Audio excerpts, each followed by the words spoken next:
right? And as Black women, I think we are reaching different levels of frustration with it. Yeah. But it's like, where do you go from here, right? Because to your point, I think to abandon one Black man over tweets is the same as to abandon another over lyrics, right? I mean, because I'm struggling with the... I know the distinction, and I agree. I think for me in that case, and again, I didn't want to just specifically talk about that man, again, because he was just murdered, but he was a great example. But he's an example. Yeah, and so it's many important. men like that. So many men, even if it's not murder, right? How many Black guys get on from a college football standpoint and then get white girls to scream rape?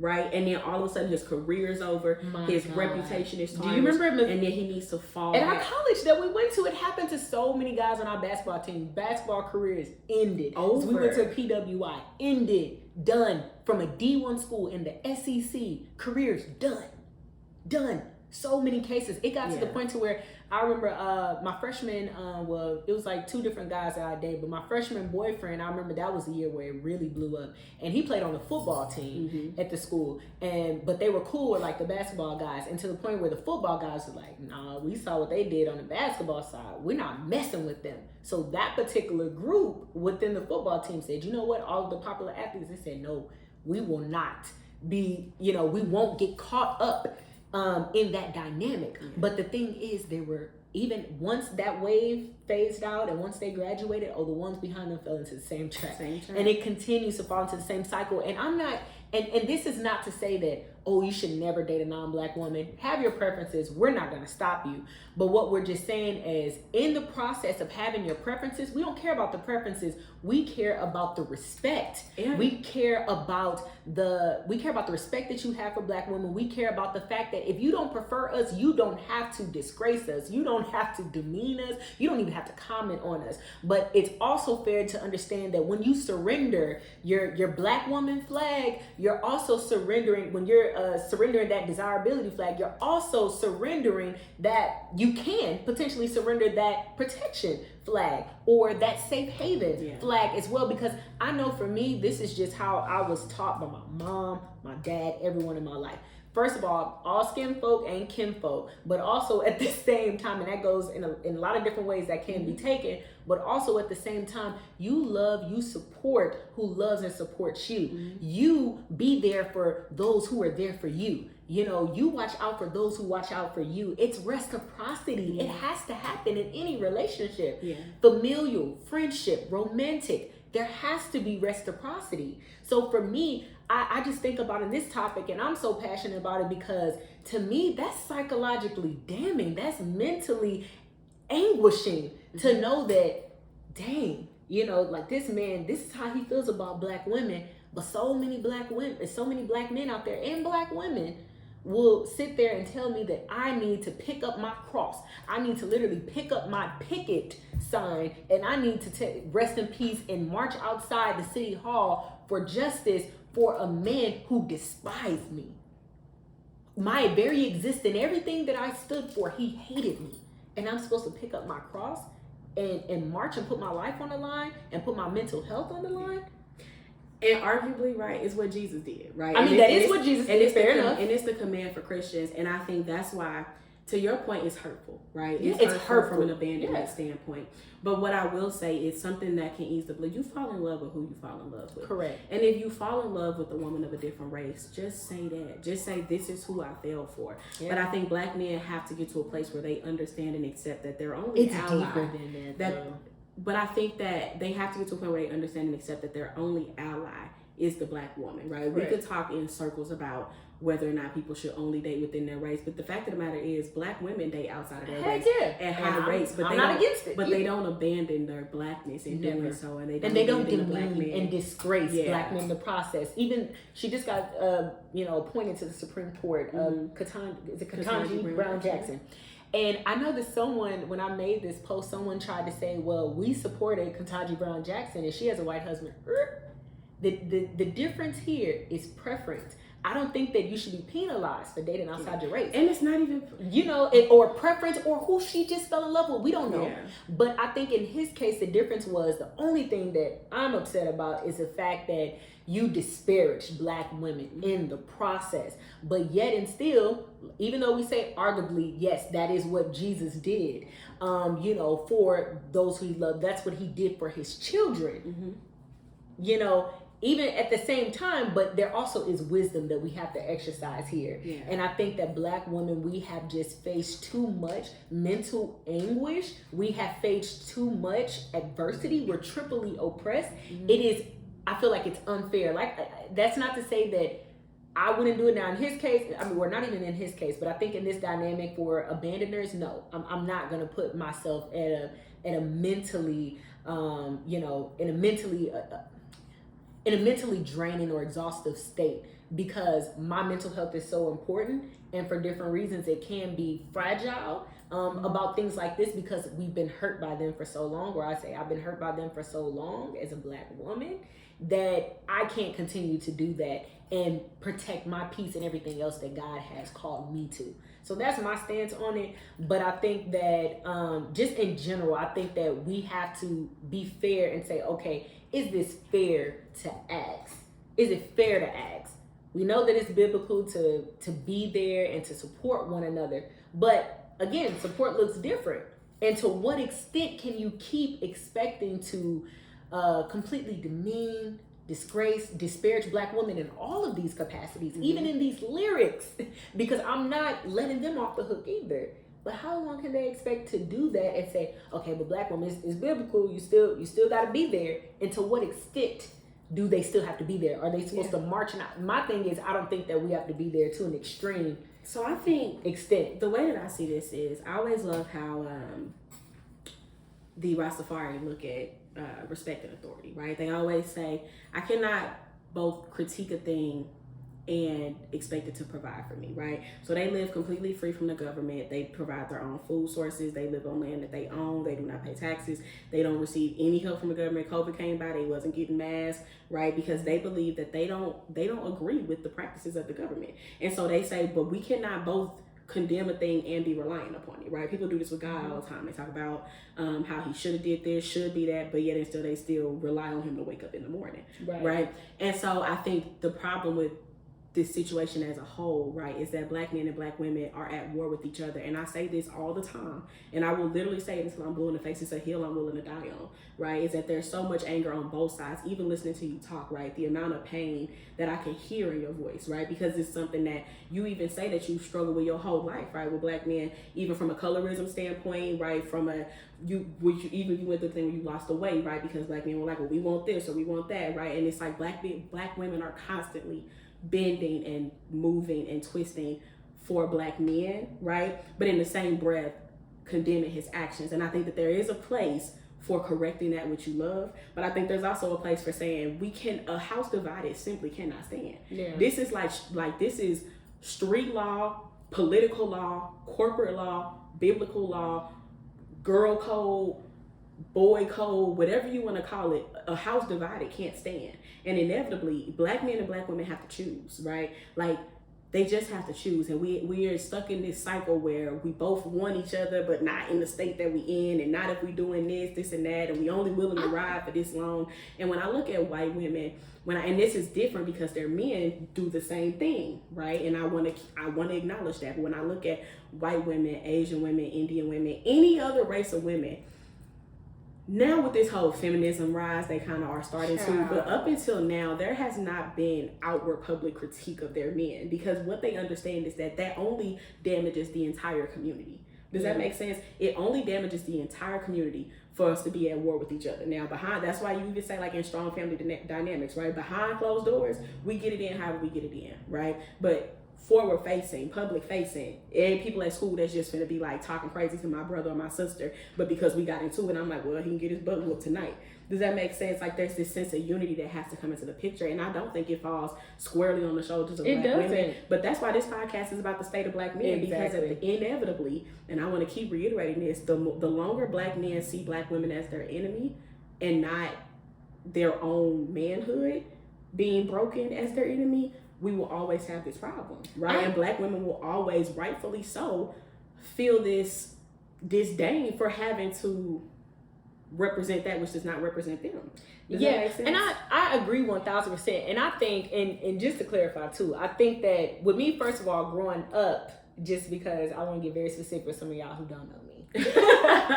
Growing up, I didn't even know colorism was a thing until I went to college, and that's when I was 18. Yeah. At that time. So I didn't know that was a thing, and I will acknowledge that within that piece, I think at different times I've gotten into different extents, because colorism is so complex that it's different shades of dark, you know. So some people, they'll be like, well, you ain't that dark, you ain't really chocolate, you know. So it's like, okay, I'm not as dark as some other women, so I don't get it as rough. Or it could be pretty privileged, so I don't get it as rough. Or when I was heavier, then maybe I was getting it a little bit more rough, because now I add the overweight, you know, factor onto being darker skinned, so it's less desirable. So it's so nuanced. But I think that, and even within all of that, don't get me wrong, it's like, I love black men. I want to marry a black man. I want to have a black family, but I am open to receiving love and building a legacy with a man that is not black. I will say that. It doesn't mean I don't hate black men. I have great relationships with the black men in my life. You know, I have a great relationship with my father. That's one of my best friends. My 3 big brothers, my little brother.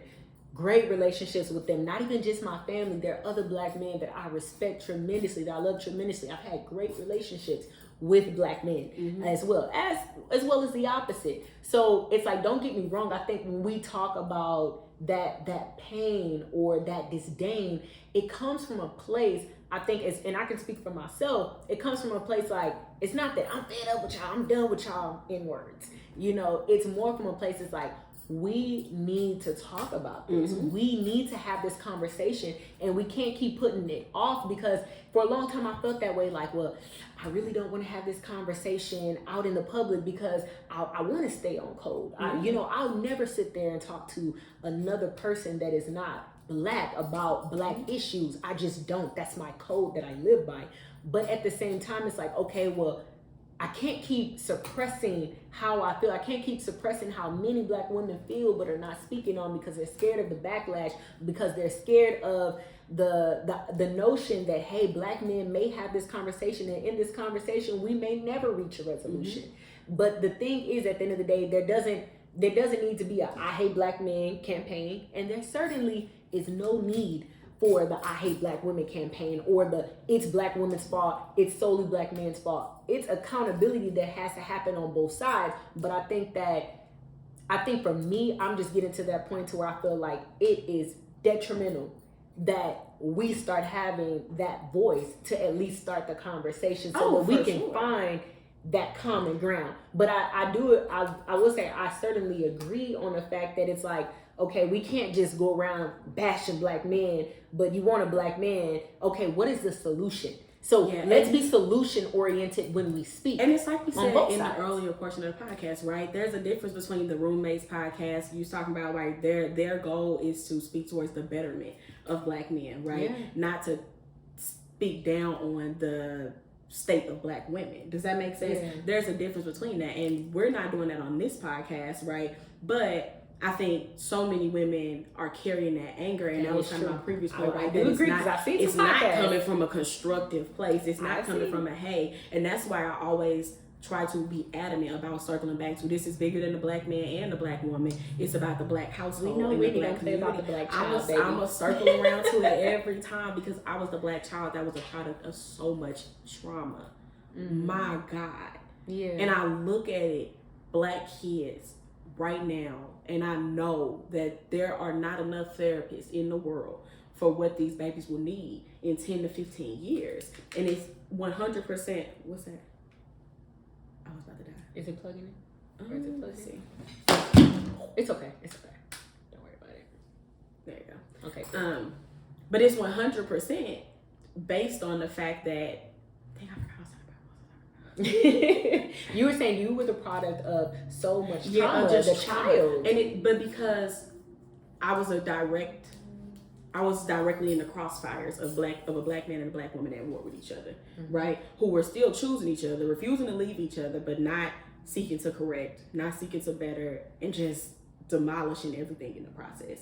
And I feel like that's what our community is headed down the path of doing as a whole, right? Of black men, black women so angry that they're just tearing through black men, and black men so it's hard to be emasculated that they just abandon the black woman altogether, right? And it's both sides are justified, but like at what point do you just throw a white flag and say, okay, reset? Like, you know what I mean? I don't. And speaking of reset, but and that's the point of this whole episode is that it starts with the black man, right? The black man has to decide that there's going to be a clean slate for my masculinity, for who I am as a man. These are the things as a man that I stand for, that I will model my life after, and these are the things that I do not, right? And at the end of the day, you need to pick your wife, you need to pick your career, you need to pick your life in accordance to those standards that you've set for yourself. And until black men reclaim their authority as men, we will always keep running around this hamster wheel. Like that just kind of is what it, for me personally. And I, again, understand the frustrations, but it's the same way as kids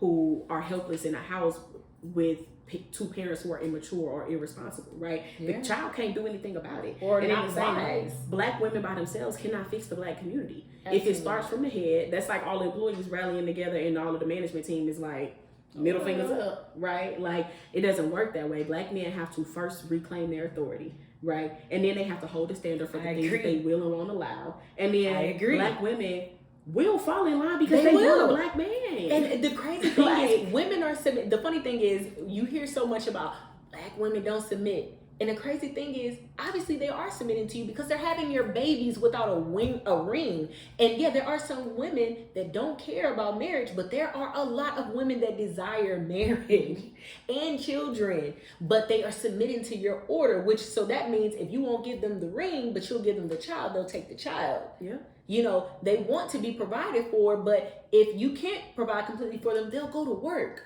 So women will submit, but at the same time, I think that we just need to the black men need to understand that, and they need to put themselves in position to demand that respect. And even if you are not fully in position yet, you still command your ship as though you are, and have a vision for where you guys are headed. And I promise you, that woman will get in line. And if you have a mother, a sister, a cousin, an auntie, a boss, a co-worker, a female employee, anything that is disrespecting you, you have to actively correct that thing, right? Whether it be your manager at work, you need to reclaim your manhood from whomever took it initially, whether that be your mom, or that be the white man at work that won't give you a promotion, or the man at the gym who always take all your weights off the bar while you lifting, whatever the case may be. Whether it's your friends who don't see you as a man and they always talk about you always a friend that they talk about, like,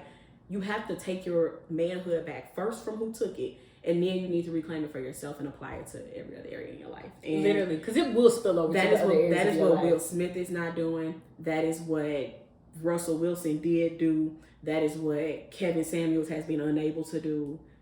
That might be a matter of sexuality too, but that is what Blueface and DaBaby are not doing. Like, please, for the love of God, decide who you want to be as a man. Set a standard for yourself and carry it. Correct. Carry it. Whitney, have you ever been checked? Well, first of all, as from a man's standpoint, of course you're gonna naturally give respect to the person who commands it. But have you ever been in a situation to where you overstepped in some capacity and the man said, "Hey, look, you crossed the line"? So I always have like, because it happened one time. So I only have one example. It happened one time. I used to have a bad habit of like cutting people off, right? It's not something I'm proud of, but it stemmed from the fact of like, once I feel like you're not talking about nothing no more, if I got something else to say, I'm hollering. It's not a good thing, right? But in conversation, cutting people off. And I don't even think I really realized it most of the time. I think I was just like, okay, anyway, so like, and it was just like, girl, you can't just cut people off. Like somebody was in the middle of saying something. But one of my guy friends actually like checked me on that. He was like, you can't communicate in that way. The things that other people are saying are valuable too. If you need to write it down, but you can't you can't cut people off like that. And to this day, I'm always mindful of like, they still talking, or they still trying to get their piece out, or like, let's not cut them off, or let people say their part. Like, that's a very elementary like communication skill if that makes sense. But he checked me on that. He did, and I still to this day mess with him about it. Like, let me not cut nobody off. I ain't trying to get in trouble. Like, but I have been checked before in that way. Now, never mind. I'm not gonna get into that situation. But yes, to answer your question, I have been. But and that's just an example, and I have 2 examples. But I think that in those cases, that's to show you that women that are women, regardless of whatever bucket they may fit in or whatever caliber that they are, women are open to submit. They're receptive to feedback. You have to command that respect. And what made me respect him was that he had the self-respect to say it, right? So many people are always afraid to challenge my thinking and to challenge my thought. It's one of my biggest pet peeves. In fact, it is one of the things that will instantly make me know that we cannot be very close, because that is how people become toxic, right? And narcissistic when they don't have anybody in their circle who will challenge their thought, their thinking. And while I appreciate, right, the show of respect for my intellect, right, I still want to be treated as a human being. Like, I still get out of line, I still get things wrong, I still don't do everything right. And I just say that to say, like, men, if they just, it's not about discipline, violence, size, brute force, strength, right? It's about communicating in a way that exerts strength through love, right? And that's why even biblically, and I'm always gonna bring it back biblically because that's the root of my faith, right? But like, that's why the Bible instructs men to love their wives, right? Like Christ loves the church, right? Because women respond to love and to tenderness. Whereas women are instructed to respect, right? Because men react and respond to respect, right? And reverence. And so I say that to say that if Black men, women are naturally designed to respect that which commands respect. And so if you just put your effort there, it'll work out for you. I agree. And I think like that girl Jill Scott say, if you can check me, you can check me. You can check me. But if you cannot check me, you can't check me. And that's real. That's real. That's what it is. And I think that going to our last little thing that we wanted to make sure that we touched on is that I think that men certainly need to stop complaining about what it is that doesn't want them, or what it is that the opposite sex feels that they should have or bring to the table. But they also just need to start making things happen. And they need to start realizing, okay, well, this is what I want, this is what I need, this is the bucket I want to shop in, and hey, what I might desire, they're probably shopping in a different bucket. They're looking for a different thing. So stop complaining about what it is that you want, not wanting you, and go make things happen. Or stop complaining about what it is that you don't have, or what it is that you can't accomplish, or what the white man is doing, or what Black women are all gold diggers, or women don't really want a good guy. Whatever these different complaints are about your undesirability, or your lack of success, or your lack of intellectual achievements, career achievements. As I was chatting about it with Whitney not too long ago, Whitney was like, wow, again, it's learned helplessness. If you mind sharing with the people. Yeah, so learned helplessness is a psychological phenomenon, right? Wherein people essentially learn that their actions do not directly impact the outcome of their situations, right? So this literally is rooted in literal infancy, right? So when we are babies, we cry, right? That is how we express our needs. So if we are hungry, we cry. If we are tired, we cry. If our diapers are wet, we cry. When we cry, if we have a loving, attentive mother, she comes over to us, she sees, well, what does my baby need, right? She changes our diapers, she feeds us, she meets our need, right? What we learn by that is that if I vocalize or speak up for myself, or do any action, right, it can lead to my situation getting better. My situation is trash right now because I'm hungry, but if I do something, I can get fed and fix that, right? That teaches children that they can change their situation. If you have a neglectful parent, right, if you have a baby or a child who cries and cries and cries, and their mom's like, he'll stop crying when he get over it, or don't hold her, that's what'll make him spoiled, right? What these children learn is that there is nothing they can do to change their situation, right? So this happens all the way through childhood, right? Whether it be everything was perfectly fine and then your parents got divorced and you realize there's nothing I can do to change this, right? It's an acceptance of this truth, right? I'm using this truth instead of lie, right? That you cannot change your situation. And so many Black men, rather than put in the work to change what it is that they want to change or see different in their life, they say, it doesn't matter what I do. I'll always be stuck here. I'll always be in the same place. This is just what life is. And I would challenge Black men and men in general, right? To love yourself enough to want what wants you and to want what is like you, right? A law of nature is that life produces after itself, meaning if you plant an apple seed, you're gonna get apples, right? If two humans have a baby, they're gonna have a baby human. This just means that whoever you are, you should have a respect or like for that which comes after you, right? And so if you are a specific type of man, but you want a woman who's completely different from you, there's a level of self-hatred there where you don't want what is more like you.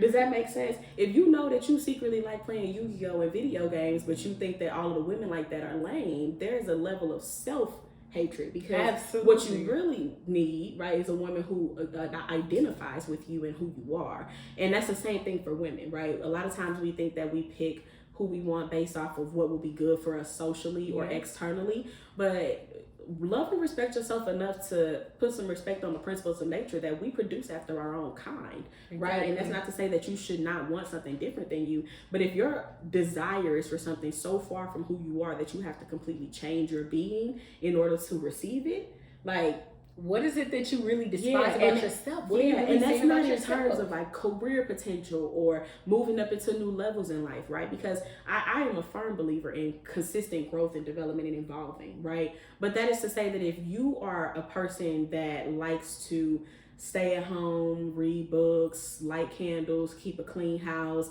keep a small group of friends and have dinner parties, right? As a man, what in you desires a woman who is obsessed with social life, Instagram, clubbing, concerts, partying, who don't read, don't care anything about the subjects that you care about, doesn't carry herself in the way that you carry yourself, doesn't want to do any of the same thing for dates as you? Like, have a love and respect for who you are as a person and see beauty in yourself so that you can see that in the women who are like you. Does that make sense? Absolutely. Because it's so funny because you just hear like all the time, well, what's wrong with a good guy? What's wrong with an average guy? Yeah. And it's just like, it's this constant complaining, well, why can't he make $50,000 a year? Because that's not what she wants. Well, and that's the woman that you want. Why do you want a woman that doesn't want you? Exactly. If you flip it, you should really be asking yourself, well, what's wrong with an average woman? Because you're upset that women don't want average men, but you don't want average women. So now what's wrong with an average woman? Why? Right. What's wrong with the average woman? Why do you have to go for the Instagram baddie? Why do you have to go for a woman that has naturally long hair and a big butt, small waist, or whatever your preference is as far as, you know, skin tone or body size? Why does she have to be that type of woman? Why does she have to be the top tier of beauty for you? Especially if you're going to get her and just spend your whole time trying to change her. Back to the Will Smith thing, he worked his butt off to get Jada just to spend his whole life trying to change her. Devon Franklin submitting to whatever it is she wants to his own detriment. And like, that's a miserable life, man. Look at Devon Franklin and Megan Good. We stated them earlier. Prime example. She couldn't wait till she got out those shackles. She went back to the old Megan Good. Sex symbol. Yep. Sex symbol. I mean, you start seeing her brand ambassador for swimwear again, and literally on Instagram doing this and modeling for this brand, and Salacious over here. We ain't seen that. We have not. So it's literally, you will spend your life miserable. Why do you even? I think Whitney's question is powerful. Why do you even want something that doesn't want you? And what is it that you are running away from within yourself that you don't see the beauty in someone that is truly compatible with you? Yep. Compatibility does matter. And then again, why are we complaining about these things? Yep. Because let's be real. Like we said, from a woman's standpoint, especially when we talk about money, a lot of times men complain about, well, why can't you just take a brother who's trying? You know, he working as a janitor, this and that. Okay, all right, great.